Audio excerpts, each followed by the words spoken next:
कैसे हैं आप लोग। अच्छा, हम बात कर रहे हैं बायोलॉजी चैप्टर 1। लास्ट टॉपिक है protection and conservation of environment.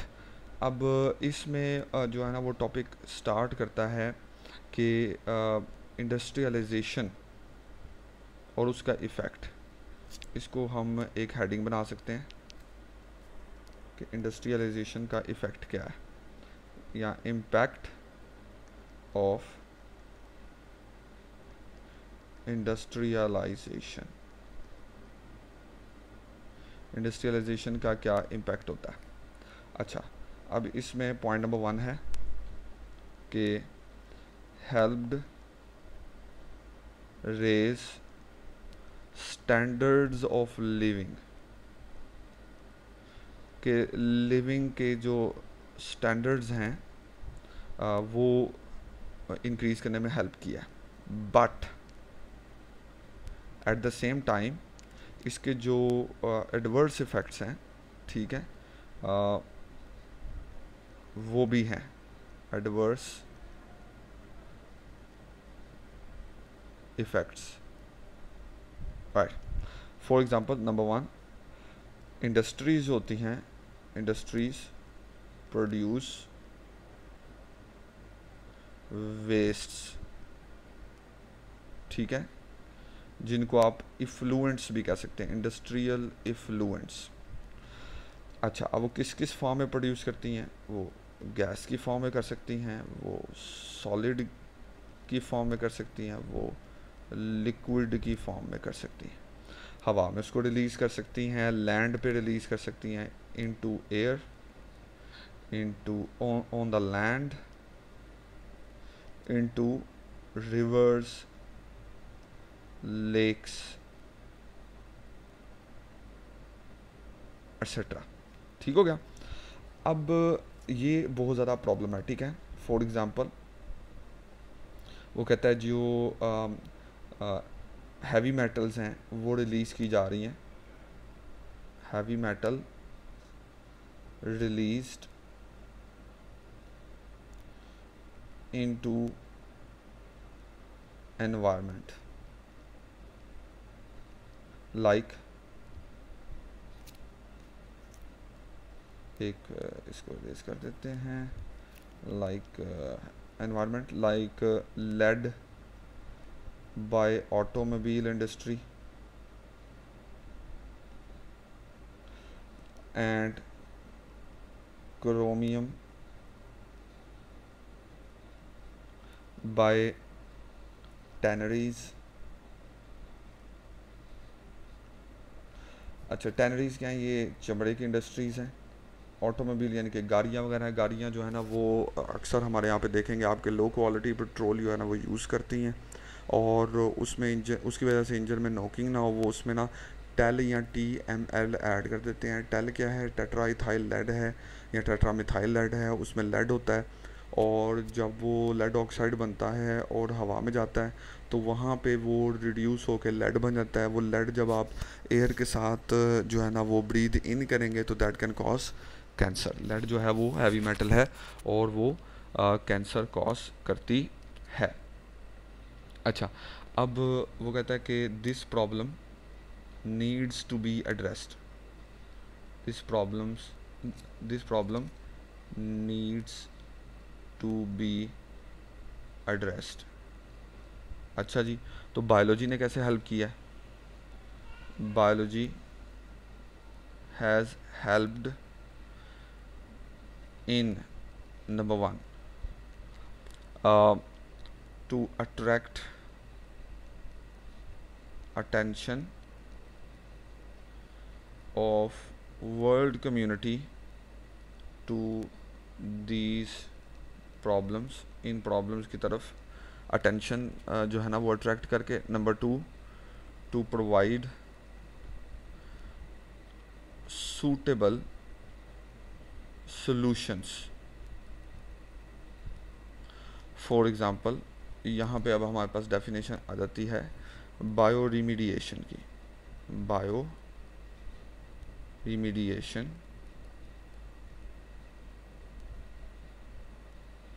Okay, bio रिमीडिएशन क्या है?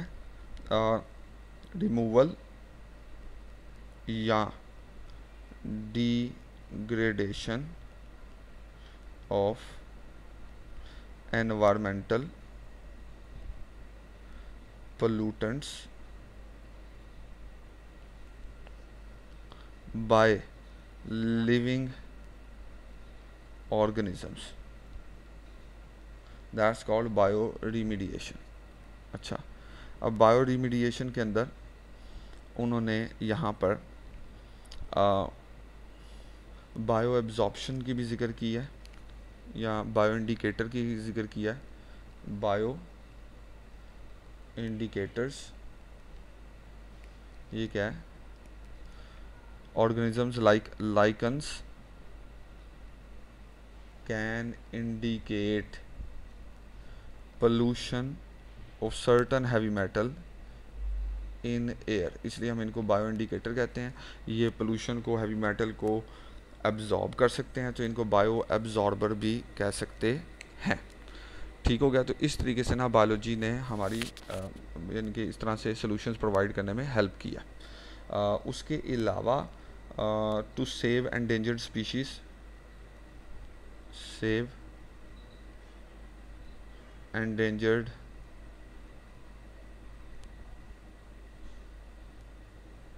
स्पीशीज़। अब सबसे पहले तो आपके पास डेफिनेशन होनी चाहिए, ठीक है, कि ये एंडेंजर्ड स्पीशीज़ होती क्या है। ये क्या है? Species that are about to be extinct, उन्हें हम कहते हैं एंडेंजर्ड स्पीशीज़। और जो बिल्कुल ख़त्म हो चुकी हैं उन्हें एक्सटिंक्ट कहते हैं। और जो नियर फ्यूचर में एंडेंजर्ड हो सकती हैं किसी वजह से, उन्हें हम थ्रेटन्ड स्पीशीज़ कहते हैं। ये यहाँ पे मेंशन नहीं है, तो मैंने कहा आपको थोड़ा सा इसके हवाले से बता दिया। उसके अलावा to save them there is a need for protection and conservation of environment. Environment को प्रोटेक्ट करने की ज़रूरत है। अच्छा जी, अब आप वो कहता है कि जो पाकिस्तान है उसमें बहुत ज़्यादा नेशनल क्राइसिस है, नेशनल प्रॉब्लम इन पाकिस्तान। वैसे पाकिस्तान की नेशनल प्रॉब्लम्स बहुत ज़्यादा हैं, लेकिन this is one of the major. आजकल की जो गवर्नमेंट है उस पर थोड़ा सा उन्होंने अटेंशन गैदर की थी, लेकिन ये कोरोना वगैरह की वजह से वो सब इवेपोरेट हो गया। ओके, सो वो कहता है जी आर कैनाल्स, हमारी जो कैनाल्स हैं, रिवर्स हैं, लेक्स हैं, आर filled with pollutants, वो pollutants से भरी पड़ी हैं। जो लाइफ है, life in fresh water is towards decline. हमें स्लाइड चेंज करनी पड़ेगी, राइट। लाइफ वो डिक्लाइन की तरफ है। अगेन ये डिक्लाइन की तरफ नहीं है, ये काफ़ी ज़्यादा डिक्लाइन हो चुकी है। ऑलमोस्ट आप यूँ कह सकते हैं कि इरिवर्सिबल लेवल तक डिक्लाइन हो चुकी है, ठीक है। ये बुक चूँकि काफ़ी अर्सा पहले, 20 साल पहले लिखी गई थी, तो अब तो बहुत कुछ चेंज हो चुका है। ऑलराइट, सो उसके अलावा वो कहता है जी फ़िश पॉपुलेशन डिक्रीज़ कर रही है, रैपिडली डिक्रीज़ कर रही है, राइट। हमें करने की क्या ज़रूरत है? Need to protect environment, environment को प्रोटेक्ट करने की ज़रूरत है। उसके लिए आप क्या स्टेप्स ले सकते हैं? व्हाट आर द स्टेप्स जो कि इमीडिएटली लिए जा सकते हैं? नंबर 1 जो है वो बैन करें हंटिंग of endangered species ये जो अपने अरबी दोस्तों को और दूसरे जो ममालिक के दोस्त हैं उनको इनविटेशन दे दे के यहाँ पर एंडेंजर स्पीशीज़ की हंटिंग करवाते हैं, उसको बैन करें, ठीक है। Export of endangered species should be banned. Number 3, a system of parks and zoos ताकि आप एनिमल्स को प्रोटेक्ट कर सकें। Government protected natural areas of forest, यानी कि ऐसे एरियाज़ बनाएं स्पेशली जहाँ पर ह्यूमन एक्टिविटी कम से कम हो और कंट्रोल्ड हो, ताकि वहाँ पे जो एंडेंजर स्पीशीज़ उनको बचाया जा सके और जो दूसरी लाइफ फॉर्म है उसको भी प्रोटेक्ट किया जा सके। एंड उसके बाद आप कहें जी कि जी जो ट्रीटमेंट है, treatment of industrial effluents to be made obligatory, उसको लाजमन करार दें कि आपने इफ्लुएंट्स अपने ट्रीट करके प्रॉपरली उनको रिलीज़ करना है और उनको रिलीज़ भी प्रॉपर तरीके से करना है। लास्ट में हम बात कर लेते हैं, बट दिस इज़ नॉट ये यानी कि इतनी सी बात नहीं है। To reduce fossil fuel consumption, वो तो आजकल वैसे ही कम हुई है। So that was all about protection and conservation of environment. अगर इससे रिलेटेड आपके पास कोई क्वेश्चन है, कोई बात है, तो आप वो कमेंट कर सकते हैं, और अगर कोई सजेशंस हैं तो वो भी बता सकते हैं। चैनल को सब्सक्राइब कर दें, लाइक कर दें, and don't forget to remember me in your prayers. See you next time.